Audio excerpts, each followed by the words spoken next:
మీద తెలుగుదేశం పార్టీ పుట్టినప్పటి నుంచి ఒక కంచుకోటలాగా ఈ జిల్లా ఉండింది. అటువంటి కంచుకోటని మళ్ళీ మనం తయారు చేసుకోవాలి. 7 నియోజకవర్గాల్లో అసెంబ్లీలో మనం గెలవాలి. ఎంపీని కూడా మనం గెలిపించుకొని ఈ శ్రీకాకుళం జిల్లా తెలుగుదేశం పార్టీకి గుండెకాయ అనేది మనం అందరం కూడా నిరూపించుకోవాలని కార్యకర్తలందరికీ కూడా ఈ సందర్భంగా పిలుపునిస్తున్నాను. జనసేన కేడర్ కూడా ఎంతో ఆనందంగా ఈ యొక్క పొత్తును కూడా స్వీకరించి వాళ్ళు కూడా ఈరోజు కలిసికట్టుగా గ్రామంలో కూడా ముందుకొస్తున్నారు. జన సైనికులకు కూడా ప్రత్యేకమైనటువంటి అభినందనలు.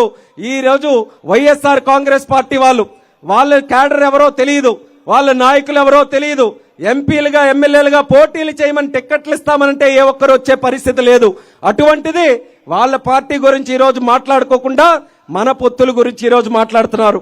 చంద్రబాబు నాయుడు గారు, పవన్ కళ్యాణ్ గారు చాలా చక్కగా సంతోషంగా నవ్వుతూ ప్రజలందరికీ తెలియజేసే విధంగా ప్రెస్ మీట్ పెట్టి మరి క్యాండిడేట్స్ అనౌన్స్ చేశారు. ఆనందంగా అనౌన్స్ చేశారు. చేతులు కలుపుకొని మనం అనౌన్స్ చేశారు. చంద్రబాబు నాయుడు గారికి లేని బాధ, పవన్ కళ్యాణ్ గారికి లేని బాధ అంబటికి పుట్టుకుందో ఏంటో తెలియట్లేదు. కోడిగుడ్డి మంత్రికి పుట్టుకుంది ఏంటో తెలియదు. రోజా గారికి పుట్టుకుంది ఏంటో తెలియదు. ఇలా వైఎస్ఆర్ కాంగ్రెస్ పార్టీ వాళ్ళు భయంతో మనం లిస్టులు రిలీజ్ చేసి మనం క్యాండిడేట్స్ అనౌన్స్ చేస్తే వాళ్ళు ఖచ్చితంగా ఓడిపోతారనే ఆలోచనతో ఏం చెప్పకుండా ఈరోజు అష్ట కష్టాలు కూడా పడుతున్నారు. అందుకని ప్రజలు కూడా నేను చెప్పేది చేసి మీరెవ్వరూ కూడా ఓవర్ కాన్ఫిడెంట్ కావద్దు. గెలుస్తాం మనం ఖచ్చితంగా.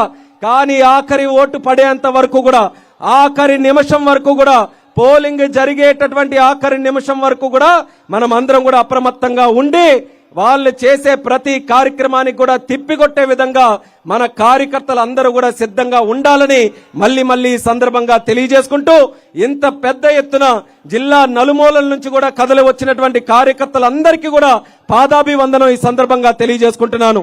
అన్ని దారులు కూడా ఈ యొక్క మీటింగ్కే ఈరోజు వచ్చే విధంగా ప్రతి ఒక్కరు కూడా ఈ ప్రాంగణానికి విచ్చేశారు. కాబట్టి రేపు రాబోతున్నటువంటి ఎన్నికల్లో చంద్రబాబు నాయుడు గారిని ముఖ్యమంత్రి చేయడానికి అందరూ కూడా కృషి చేయాలని తెలియజేసుకుంటూ మీ అందరి దగ్గర సెలవు తీసుకుంటున్నాను. జై హింద్, జై జన్మభూమి, జై తెలుగుదేశం, జై జనసేన, చంద్రబాబు నాయుడు గారి నాయకత్వం.